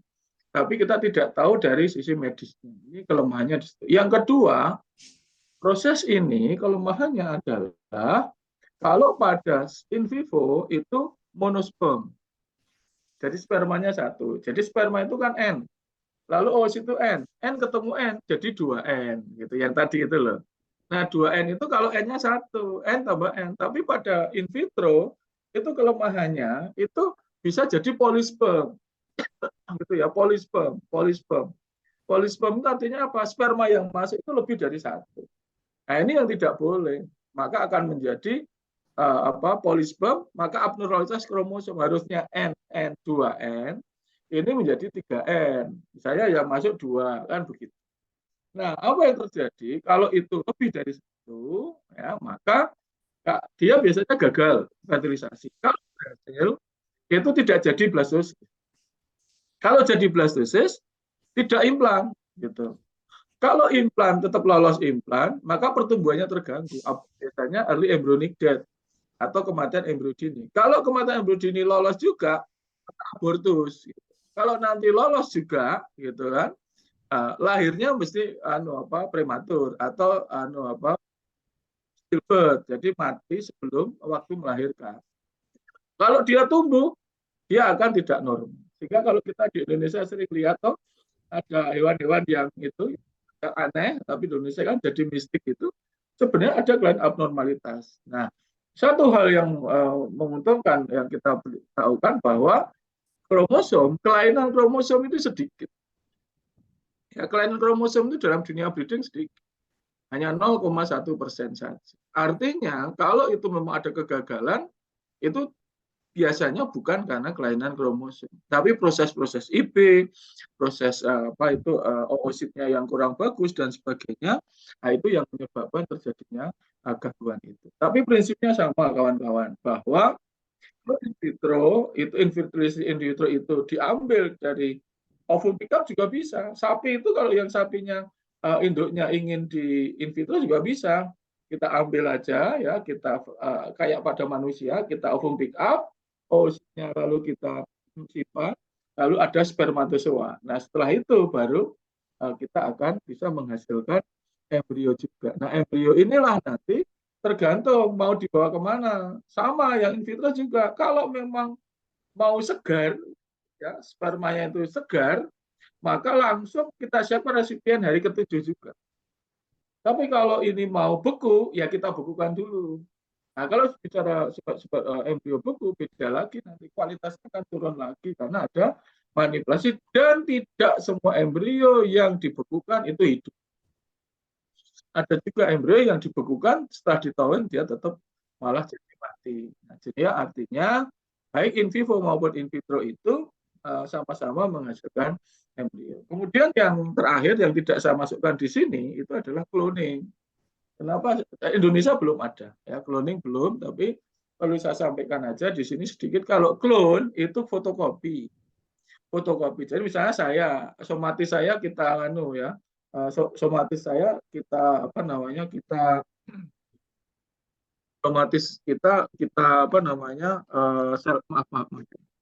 saya listrik jadi kalau pada clone itu miliknya induk itu dihilangkan, ya. Faktor berpengaruh dari induk itu dihilangkan, nukleusnya. Jangan disebut kreasi. Baru sel somatis. Kalau cloning tanpa spermatozoa, kawan-kawan. Ini yang penting. Sel somatis, ya, tidak perlu spermatozoa. Jadi tidak generatif. Ambil saja sel yang ada di dalam betina di oosit itu, kemudian masukkan sel. Ya, itu akhirnya nanti yang tumbuh adalah sel somatisnya. Jadi plek. Jadi kalau misalnya agung itu di cloning gitu toh, nanti akan ada agung yang banyak dan itu plek. Ya, kalau misalnya usia saya akan persis. Jadi ada yang sedang disizum, ada yang mungkin ada yang ketangkep, ya, jadi nyuri wajahnya persis dengan saya. Itu cloning. Dan untuk di Indonesia atau di dunia ini, ya, society, embryo transfer society itu belum mengizinkan untuk cloning pada manusia. Tapi kalau pada hewan sudah banyak. Ya, di Jepang itu yang saya tahu, saya pernah makan juga daging cloning itu. Ya, artinya anaknya banyak, dan karena kelemahan dari teknologi yang maju ini, mestinya ada anak-anak yang abnormalitas. Toh. Nah, anak yang abnormalitas itu nggak masalah. Kalau pada hewan kan dibunuh, pada manusia kan nggak mungkin dibunuh. Nah, ini jadi teknologi reproduksi veteriner berkembang pesat, bisa membantu perbaikan sistem breeding, masih membutuhkan skill khusus yang tinggi, dan merupakan jendela untuk masuk ke teknologi yang lebih maju, masih dibuat expert dan penelitian masa depan di dunia veteriner. Jadi artinya teknologi ini memang bisa dikembangkan di Indonesia, memang kita belum optimal gitu ya. Faktornya banyak ya, biaya, ya ketidaksiapan di lapangan, itu petugasnya juga masih belum banyak. Nah, ini menjadi faktor kendala. Tapi semoga Departemen Biologi nanti, karena ini teknologi reproduksi itu berkembang pesat, kalau ada yang tertarik untuk penelitian di bidang ini, saya kira kita bisa bekerja sama untuk mengembangkan teknologi bidang reproduksi. Dan ini adalah biological science kan, kawan-kawan kan sangat kuat untuk ini. Terima kasih, demikian yang bisa saya sampaikan, Ibu Moderator. Monggo kalau ada yang tidak mungkin belum jelas atau ada diskusi kami bisa. Oke, demikian saya akhiri. Assalamualaikum warahmatullahi wabarakatuh. Oke, terima kasih Pak Agung, menarik sekali apa yang disampaikan. Jadi kepengen sekolah lagi saya. Oke, Pak Agung, ini ada beberapa pertanyaan yang ditulis baru 2 di sini, 1 dari saya. Yang pertama dari Ibu Kasiati. Ada 2 pertanyaan. Untuk agen sinkronisasi estrus, apakah prostaglandin saja atau ada hormon tertentu yang digunakan? Kemudian untuk ibu pengganti surrogate mothernya dari Blastokista, jika digunakan sapi lokal dengan kualitas produksi yang lebih rendah, apakah dapat mempengaruhi kebuntingan? Monggo Pak Agung. Terima kasih Ibu. Ibu apa Mbak ini ya? Ibu. Oh Ibu, nyon sewu. Ibu Kasiati. Untuk agen sinkronisasi estrus masih memakai prostaglandin. Karena sampai hari ini sinkronisasi itu masih berbasis toksisitas. Nah, jadi seperti biasa kita tembak CL-nya lisis, progesteron anjlok, lalu feedback mekanisme estrogennya naik. Nah, cuman kelemahan dari prostaglandin itu kan kalau dia itu CL-nya tidak maksimal, maka kadang-kadang tidak respon. Sehingga maka ada 2 metode ya, double injection dan single injection. Kalau sudah hari ke-7, ya, CL-nya itu sudah hari ke-7 ke atas, kita melakukan 1 single injection. Tapi kalau itu masih di bawah hari ke-7, karena progesteron belum maksimal, kita pakai double injection. Jadi injeksi 11 hari kemudian diinjeksi. Kenapa demikian? Supaya memastikan bahwa respon itu ada. Kemudian yang ketiga, perlu kami sampaikan, meskipun kita ini untuk ibu pengganti, yang kedua, itu apakah pada produksi susu yang lebih rendah, produksi yang lebih rendah, sudah saya sampaikan tadi, semua resipien kita itu lebih rendah. Ya, makanya justru ini kelebihannya. Jadi syarat untuk sapi lokal sebagai resipien, ya, supaya bisa meningkatkan genetik di F1, gitu, maka syaratnya adalah satu yang penting ya, dia respon terhadap hormon, itu aja. Karena ada yang tidak responsif toh. Nah, kemudian yang kedua, tidak ada riwayat distokia, gitu. Artinya tidak ada riwayat dia pernah kesulitan melahirkan, gitu. Nah itu ya, jadi sehat bisa bunting, tidak ada riwayat melahirkan. Kalau saya pokoknya pernah bunting, berarti kan nanti kalau ditransfer dia bisa bunting. Yang kedua, jangan yang distokia. Distokia itu kesulitan melahirkan. Sayang toh, kita sudah embrio mahal, kita transfer, bunting, ternyata dia bermasalah di kelahirannya. Nah ini, apakah itu berpengaruh pada kualitasnya? Tidak. Saya sudah sampaikan tadi secara detail ya, hari ke-7 itu, mulai hari kedua, ya, hari kedua 24 jam kan sudah membelah, itu sudah tidak ada lagi perubahan genetik lagi. Jadi induk resipien ibu pengganti itu hanya tempat buruh saja, begitu ya. Apakah mempengaruhi? Tidak. Kemudian dari Dr. Agung, apakah teknik animal breeding, teknik mana yang paling tinggi udah apa kendala utamanya? Jadi untuk di Indonesia itu yang paling masih ada itu sebenarnya yang bagus dari sisi memasyaratkan dan mudah teknologinya. Kita sudah punya inseminator, jumlahnya banyak. Itu IP. Maksudnya demikian. Tapi ada kendala, take time. Yang kedua, itu inbreeding. Karena ada sistem-sistem yang tidak direkod. Sehingga ada ibu, ada bapak, nanti ngawinin anaknya. Ada kakek ngawinin cucunya. Nah, inbreeding ini yang membuat balik, gitu istilah teman-teman yang belajar pemuliaan kan gitu, balik. Jadi sekarang anaknya sudah 25% dari induk yang bagus. Begitu inbreeding itu kan ada sandi-sandi khusus yang membuat abnormalitas kromosom. Sehingga akibatnya yang sudah 20% bisa balik ke 0% lagi. Makanya sapi di Indonesia itu yang sapi putih kan malah kecil-kecil, sapi Bali kecil-kecil. Salah satunya menurut pengamat saya yaitu karena lalu untuk embryo transfer kan sudah berkembang. Kendala utamanya adalah satu mahal. Yang kedua itu resipien. Itu di Indonesia masih belum bagus. Yang ketiga memang jumlahnya masih terbatas. Walaupun hasilnya ada. Yang keempat tingkat kebuntingannya belum optimal. Itu karena memang resipien. Saya pernah memeriksa di Jogja untuk 100-an ya induk. Kenapa yang layak untuk itu hanya sekitar 25%. Ya, saya rogo, saya periksa dari 25% yang respon terhadap hormon yang nggak lebih dari 12. Ya, jadi memang dan ada penelitian saya yang lain sama kawan-kawan S2 waktu itu kualitas oosit di Indonesia itu memang tidak sebagus di luar negeri. Jadi yang level A itu waktu itu hasil yang saya lihat dari tapi dari rumah potong ya ini yang level A itu tidak lebih dari 4% waktu itu. Jadi semuanya masih tapi kalau sekarang ini seperti apa saya belum tahu. Apakah semakin membaik atau seperti itu. Demikian itu. Yeah. Terima kasih Dr. Agung untuk jawabannya. Kemudian ini sambil menunggu pertanyaan dari mahasiswa.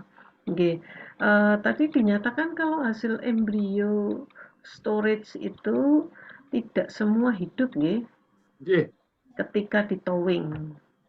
Itu. Nah, itu penyebab utamanya apa, Dr. Agung? Apakah karena teknisinya yang kurang atau fasilitas laboratoriumnya? Monggo. Jadi gini, pada prinsipnya setiap manipulasi pada biological things itu akan mengganggu sistem.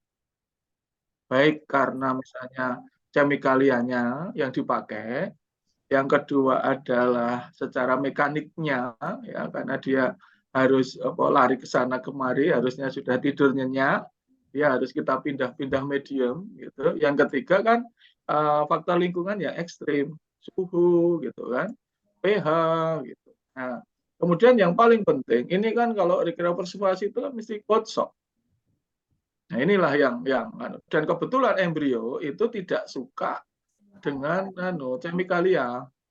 Makanya pakai metode yang namanya cryopreservation, ya vitrification atau ultra rapid, ya, pembekuan yang sangat cepat. Sehingga satu embrio untuk pembekuan itu tidak boleh lebih dari 1 menit. Ya, jadi pindah-pindah ke itu secara in vitro itu sampai masuk belum ke dalam N2 cair tidak boleh lebih dari 1 menit. Ini yang menjadi kendala. Jadi kenapa itu tidak hidup semua? Satu memang dari sononya begitu, ya, bahwa setiap biological thing itu kan tidak suka sebenarnya. Makanya post-towing motility sperma di Indonesia itu tidak 100%, hanya ditarget 40%. Yang 60% mati, itu spermatozoa. Nah, cuman menjadi kendala saya tambahkan, kalau spermatozoa itu kan bisa diperiksa, ada bergerak dan tidak, gitu. Tapi kalau embrio kan tidak bergerak. Nah ini yang menjadi masalah juga, sehingga kita itu nggak ngerti ini hidup apa mati. Kan tidak boleh embrio itu ditowing dulu, ditowing pun kan tidak bergerak. Nah ini yang menjadi kendala ketika sudah ada di lapangan. Nah dan tidak mungkin dinas atau daerah itu punya alat untuk menguji dia hidup atau mati. Nah ini menjadi menarik. Sehingga harus perusahaan yang memberitahukan bahwa kemampuan pembekuan saya itu 70% loh ya. Kemampuan pembekuan saya itu 60%. Jadi kalau ada 10 embrio yang hidup berapa? Itu kita statement dari perusahaan yang memproduksi. Begitu Ibu, ya. Tapi memang betul. Matur nuwun. Izin bertanya lagi nih, untuk penelitian atau melakukan riset berbagai teknik animal breeding tadi, apakah perlu ethical clearance yang khusus gitu? Untuk penelitian ini, ya sekarang kan semua penelitian harus pakai ethical clearance ya, apapun itu. Ya, untuk syarat jurnal kan harus ethical clearance. Nah, kalau ini jelas pakai. Karena apa? Karena kita kalau yang penelitian ini kan maksudnya tetap aja melibatkan hewan ya, walaupun itu ovarium gitu, slaughterhouse aja. Tapi sebenarnya kalau di sini, kalau dari sisi teknisnya, kalau in vitro itu tidak, ya, tidak gitu. Tapi kelihatannya jurnal tetap nggak mau. Ya, makanya tetap harus ada ethical clearance ya, itu Dokter Agung ketika. Jadi ini kan OOC, tapi kalau yang in vivo harus ada ethical clearance. Ya, kalau yang in vivo ya, karena melibatkan hewan hidup. Nah, apalagi kalau yang in vitro harus transfer ke resipien, ini tetap pakai. Tapi kalau penelitiannya hanya di lab saja, ya kelihatannya saya nggak butuh itu ya. Tapi kelihatannya jurnal tetap harus ada pernyataan bahwa ini tidak menggunakan langkah-langkah yang menyiksa hewan. Gitu. Intinya kan di situ pernyataan. Terima kasih. Ini ada titipan pertanyaan melalui WA. Tahapan apa saja yang dilakukan untuk mempersiapkan saluran reproduksi betina resipien agar siap menerima embrio? Baik. Seperti saya sampaikan tadi, bahwa untuk resipien itu kan genetiknya tidak dibutuhkan, ya dalam hal. Tapi yang dibutuhkan adalah satu, pernah bunting, dua adalah dia tidak pernah mengalami gangguan genetik, yang ketiga tidak pernah mengalami gangguan reproduksi yang serius. Nah harapannya kalau tiga-tiganya ini sudah terpenuhi, maka nanti dia akan responsif terhadap hormonal. Nah, saya sampaikan tadi, Indonesia itu kebetulan kan tradisional sapinya. Nah, kenapa itu oositnya itu menjadi oositnya itu menjadi tidak terlalu bagus atau tidak responsif ovariumnya? Ya pakan. Kalau mau diperbaiki ya sejak awal ada adaptasi dulu. Maka kalau saya menyarankan resipien harus diberikan nutrisi yang cukup. Sehingga nanti siklus estrusnya normal. Jadi kalau siklus estrusnya tidak normal, ya harus diperbaiki lagi. Jadi misalnya harus 21 hari sekali. Atau tidak estrusnya tidak boleh silent misalnya gitu. Itu kan faktor perbaikan nutrisi. Kalau memang perlu hormon, dihormon. Nah, untuk aplikasi hormonnya resipien kan sama, membuat D7 itu kan harus ada respon hormon. Jadi nutrisi yang bagus, kesehatan reproduksi bagus. Nah, kemudian evaluasi yang selalu berkala untuk resipien sampai proses ini ya transfer itu dari embrio beku atau embrio gitu. Kalau faktor nutrisi berapa persen? Maksud saya dengan perbaikan nutrisi itu peluangnya keberhasilan animal breeding itu berapa persen? Ya persenanya saya tidak punya data, tapi sangat dominan loh. Bahwa dari semua proses itu adalah nutrisi, protein terutama, yaitu konsentrat kita standarnya kan 13%. Konsentrat itu proteinnya itu 13%. Dan ini gini audiens sekalian. Jadi kalau ada sapi ada masalah ya, misalnya lack of nutrition gitu, harusnya dikasih konsentrat lalu enggak, itu kan biasanya 2 minggu misalnya ya. Pengalaman saya 2 minggu itu dia jatuh, recovery setelah diperbaiki itu butuh 2 bulan.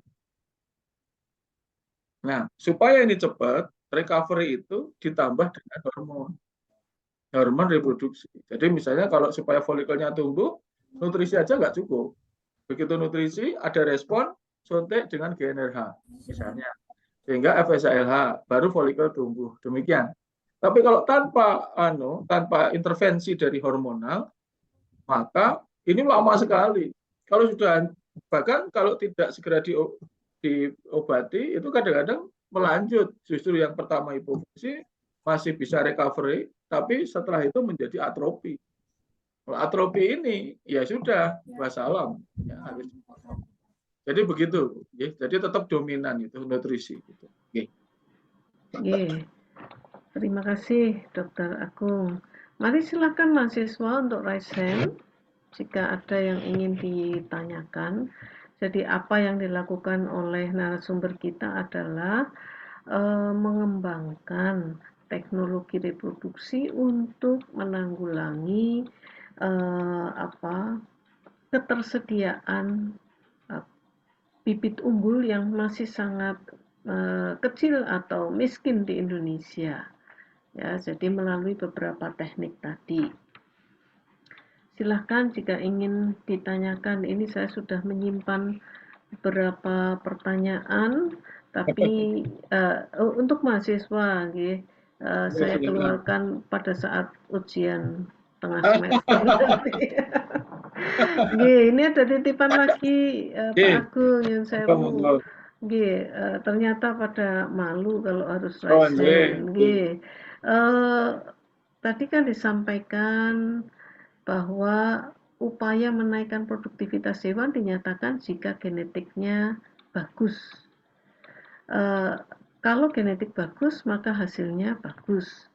Lalu berapa persen sumber manajemen pemeliharaan ini menyumbang produktivitas hewan? Ya,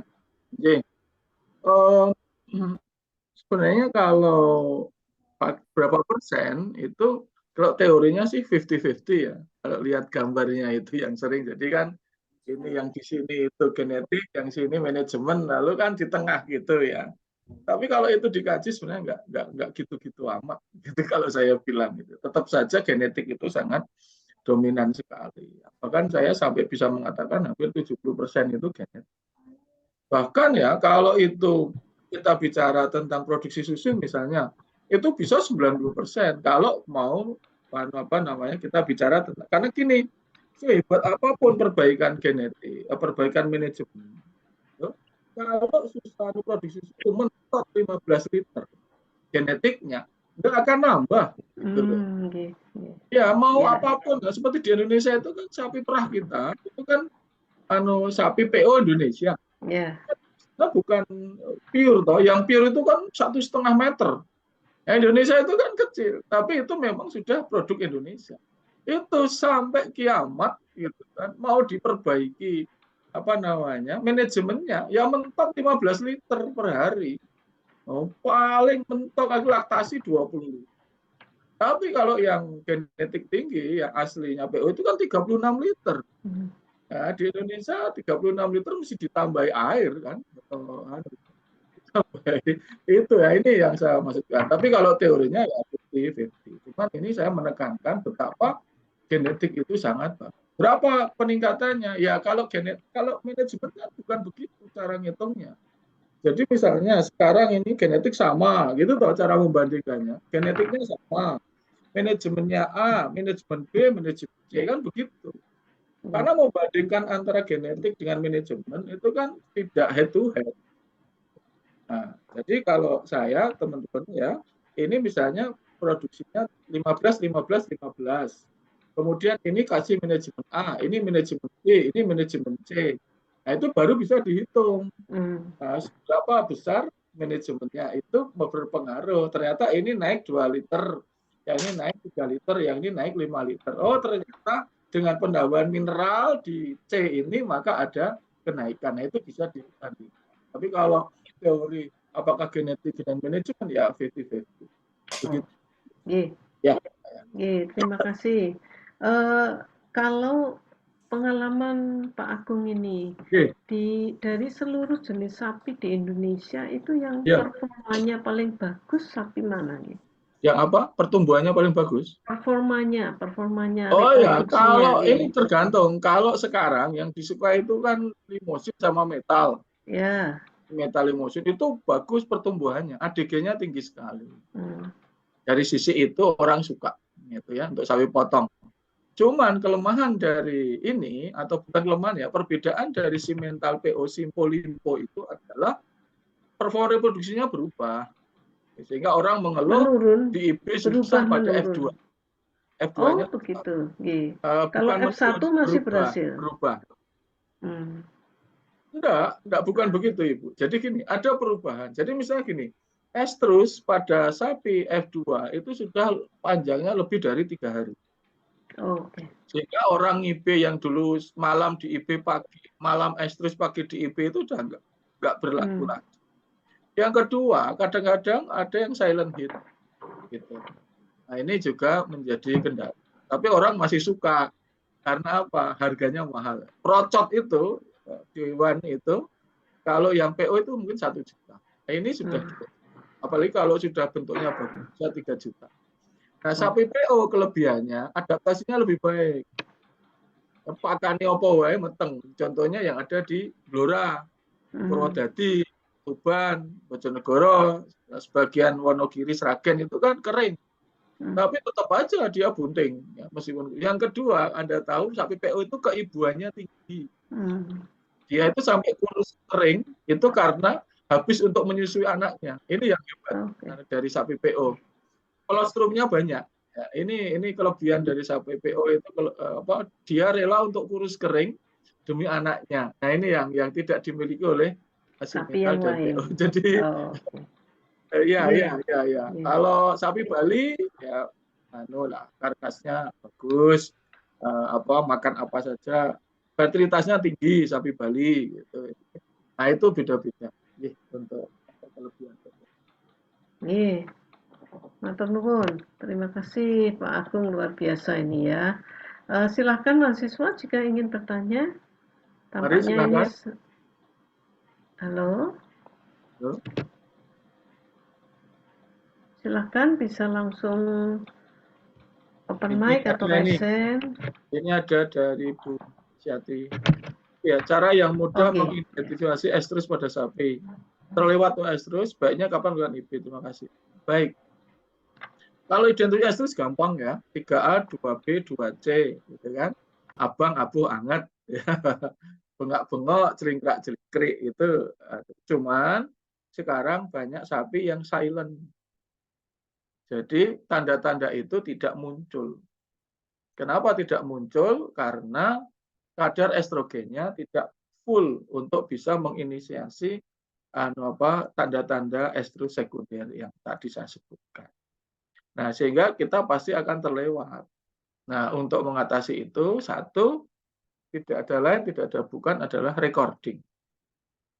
Jadi, hari ke-0 itu adalah saat birahi. Estrus itu dihitung hari ke-0, lalu dihitung, dia akan estrus lagi hari ke-18.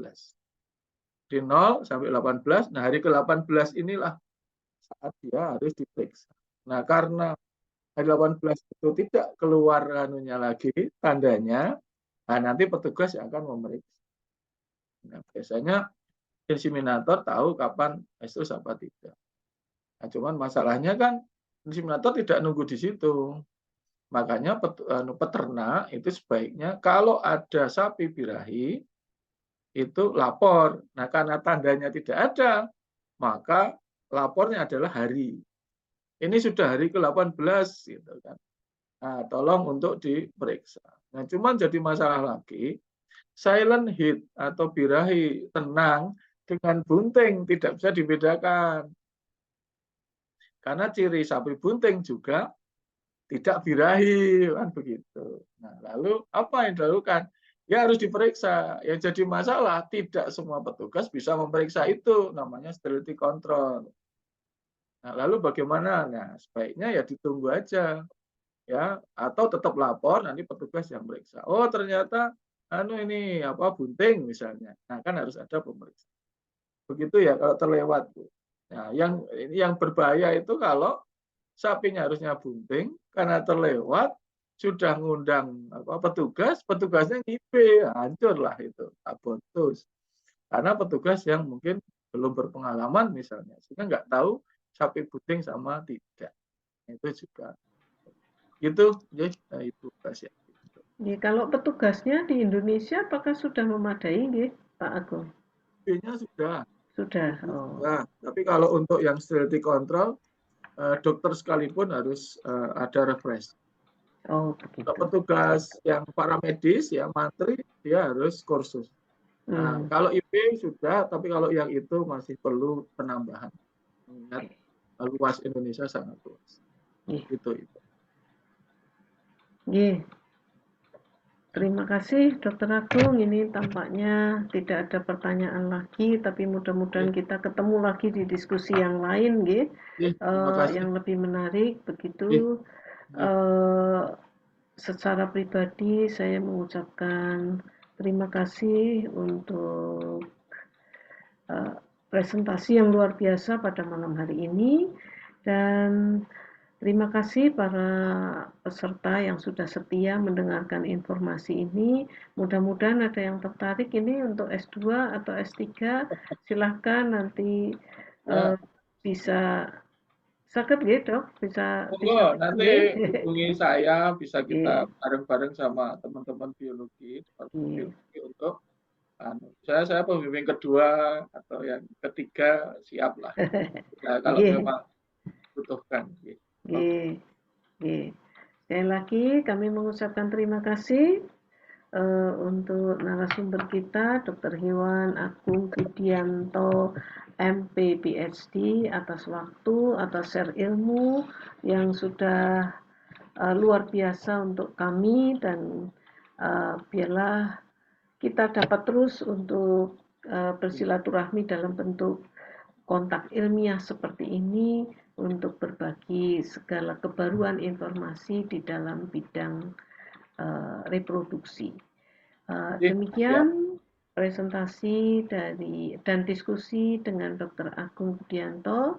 Untuk layar serta waktu saya kembalikan kepada MC. Silakan Mbak Naomi.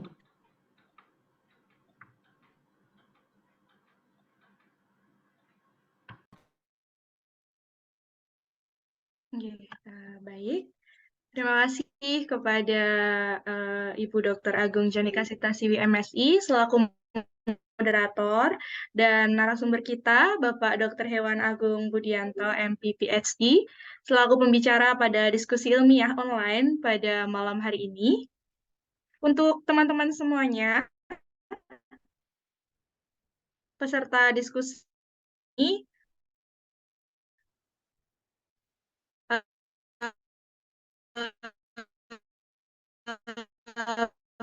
bisa dilihat di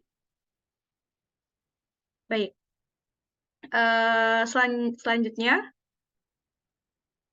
seluruh rangkaian acara dari awal sampai akhir serta pemaparan materi serta diskusi telah kita lewati bersama-sama. Sekali lagi saya mengucapkan terima kasih kepada Ibu Dr. Agung Janika Sitasiwi MSI selaku moderator serta narasumber kita, Bapak Dr. Hewan Agung Budianto, MP PhD, yang telah memberikan pengalaman dan ilmu yang menarik serta inspiratif mengenai aspek reproduction animal technology in Indonesia. Tak lupa saya juga mengucapkan terima kasih kepada seluruh peserta yang sudah antusias pada diskusi di kesempatan kali ini. Oke, Mbak Naomi. Mohon maaf ini Dr. Agung, ada sesuatu yang terlewat. Mohon maaf. Kami menyampaikan terima kasih, dan bentuk terima kasih kami akan ditayangkan oleh operator. Berikut ucapan terima kasih kami atas ilmu yang sudah dibagikan bagi kami semua, dan semoga ilmu ini akan bisa terus berkembang di tempat kami saat ini. Sekali lagi terima kasih Pak Agung Budianto untuk kesempatan pada malam hari ini. Matur nuwun sangat Ibu, nanti kita di WA aja nanti itu. Siap. Belum, Monggo, Mbak Naomi bisa diteruskan. Terima kasih Ibu. Tak terasa kita telah sampai di penghujung acara. Semoga banyak wawasan baru mengenai Advanced Reproduction Animal Technology in Indonesia yang dapat dimanfaatkan bagi kita semua ke depannya. Saya Naomi Krismaidita, selaku MC pada malam hari ini, pamit undur diri. Mohon maaf apabila ada perilaku ataupun perkataan yang kurang berkenan. Semoga kita semua dan keluarga selalu diberi kesehatan dan keselamatan oleh Tuhan Yang Maha Esa. Amin. Terima kasih. Akhir kata, wassalamualaikum warahmatullahi wabarakatuh. Matur nuwun Pak Agung, luar biasa presentasi malam hari ini. Saya pamit, sedaya. Matur nuwun, Pak Agung.